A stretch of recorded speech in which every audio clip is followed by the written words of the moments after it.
Welcome to the Keith B. Dixon Zone, dropping photography knowledge all day long. Right? Yes, I just love that intro. Yes, I get so hyped when I hear it, you guys.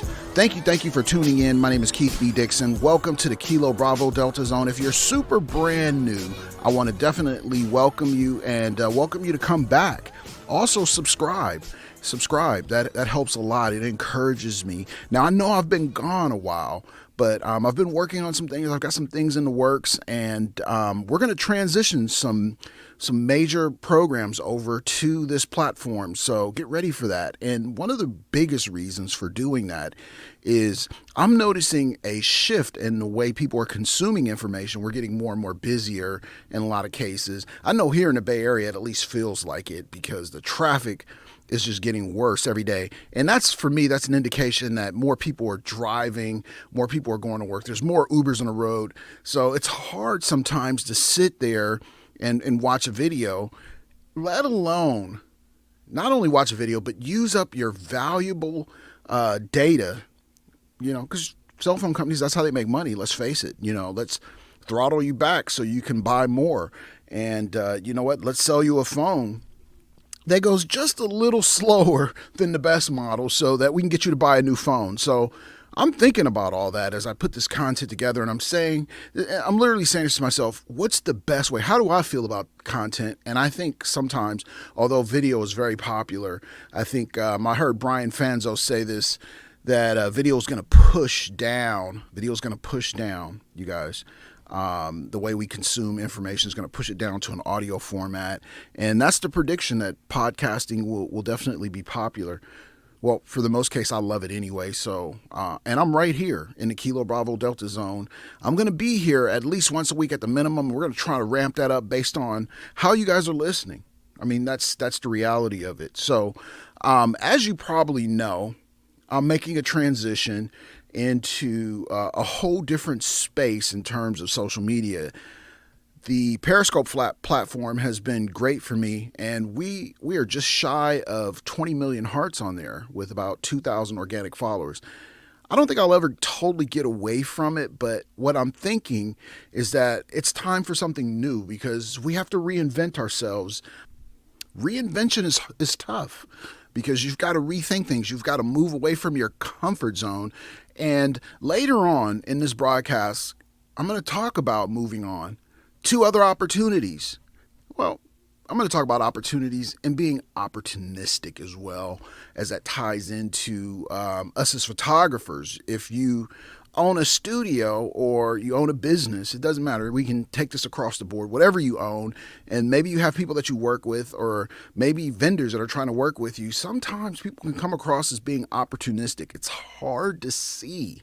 It is really difficult to see sometimes unless you've been through that experience. It is very difficult to detect. You just don't know the difference, and I'm going to talk about that later on. Before I do, I want you guys to let me bring you up to speed on some new things that are happening that are going very well. And things that are changing as well. So morning motivation will actually move to this platform. Instead of doing that morning motivation at 7:35 Pacific Standard Time on Periscope, I'm going to post morning motivation on this channel. Yes, this platform. That's where you're going to be able to find it. And the reason for that is twofold. I want to be able to not only get you the content in the most effective way, but not everybody can log on at 7:30. Not everybody can be there at 7:30 on a regular basis. Here you can consume this at any time that you want. And I'm thinking what I'm going to do is put it on the night before. So if you wake up in the morning, you have it right there. You can just go right to it. And that's the thought process. So we'll record this in the late evening, and then it'll be ready for the early morning, and you just go right to it. So that's the process that I'm thinking about. Starting on Wednesdays. I think, yes, starting on Wednesdays, every Wednesday, morning motivation. And as you know, I'm working on a book called Mindset Reset, Morning Motivation for the Creative Entrepreneur. and that's due out at the end of February. It's a different kind of book. It's not something you're going to be able to sit down and say, I'm going to pull up a cup of coffee and read it. I'm going to tell you it's not that type of book. It's a book that you're going to be able to meditate on and ask questions. It's going to give you answers. It's going to give you a thought pattern, a way.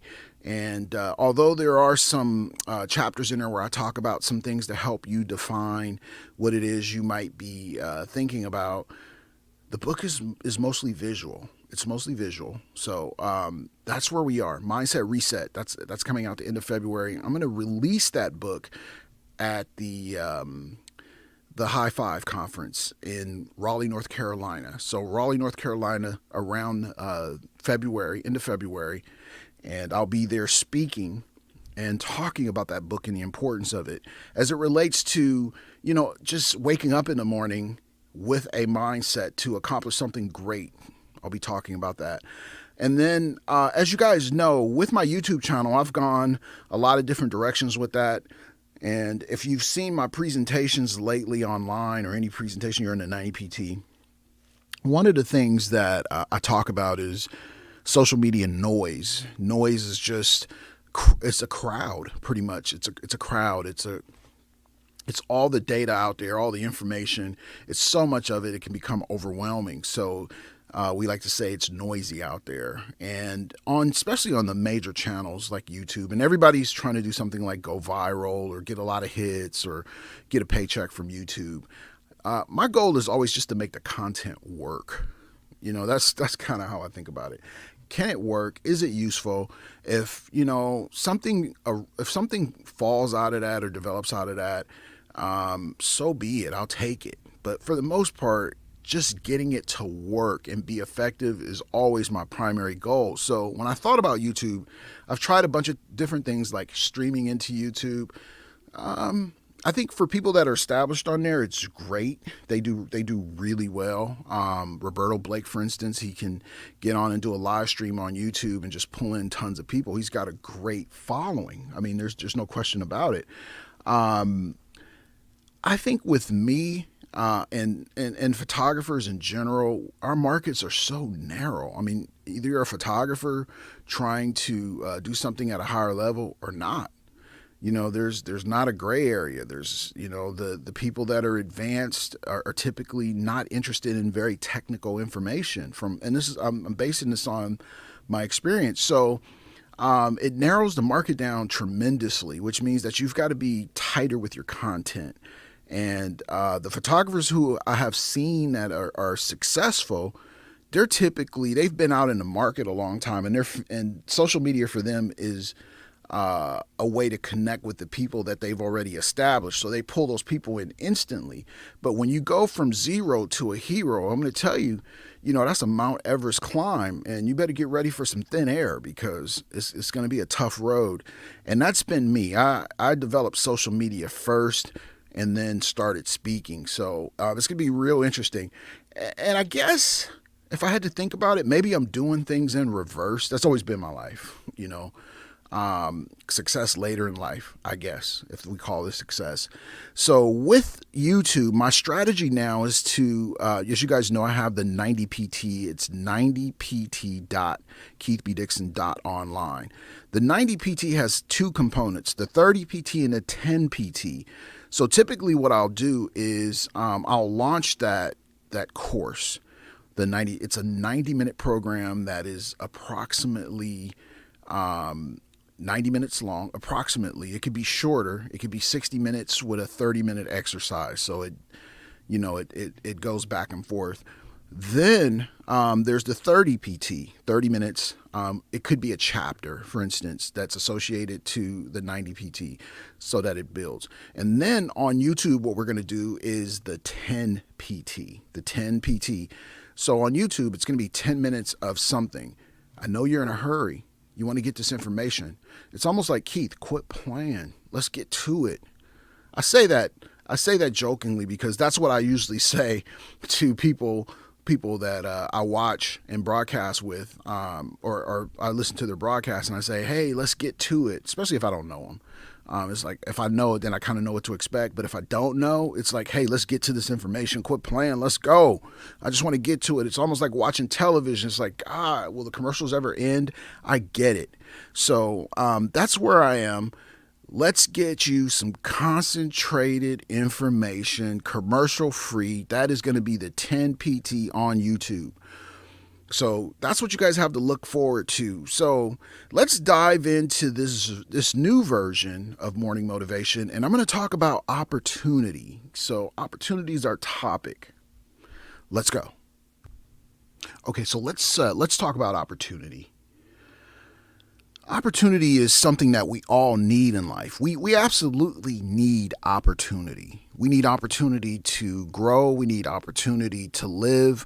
We need opportunity to achieve. And we need, more importantly, I like to say we need an opportunity to dream. Those are good opportunities. And when you look up the word opportunity, you'll see the word possibility associated with it. There's possibilities are great. And no one can ever really predict the possibility of something. You know, we have ideals. We have ideals about the weather. We have ideals about when earthquakes are going to happen, because I'm here in California, tornadoes. Those are possibilities, you know, when we think about them. So that's very important. That's very important. And I use those examples because I really want this to resonate with you when we think about opportunity. It is a chance. It is a possibility to achieve something or take care of something or do something. And when you, as with anything good, there's always something, you know, not so good, and that's opportunistic. And in business, oftentimes, it's very hard to spot.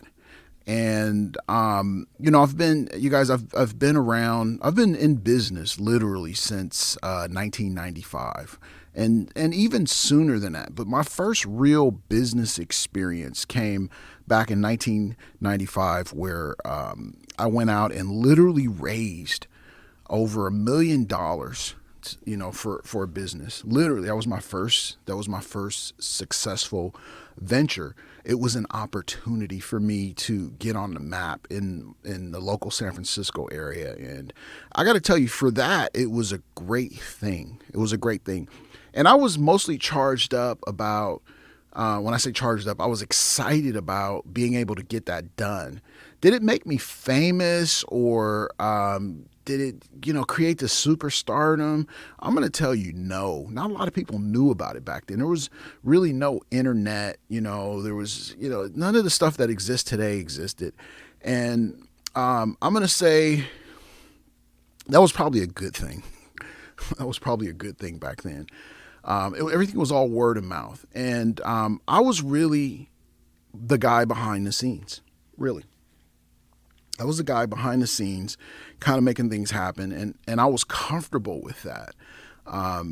Because, you know, obviously when things go bad and you're behind the scenes, guess what? You're behind the fire. You're behind the flames if things go bad. So I was comfortable with that. And if things went really well, this is the flip side, because you're like, oh, well, it's not good to hide. Well, guess what? When things went really great, you were behind the scenes. You never really got noticed. So it was a wash. And, you know, I was okay with that. I was good with that. So it was never really opportunistic for me, which means, you know, you're exploiting a situation. And in photography, I'll give you a good example. There are photographers who like to take pictures of homeless people. And they may even justify it by saying, oh,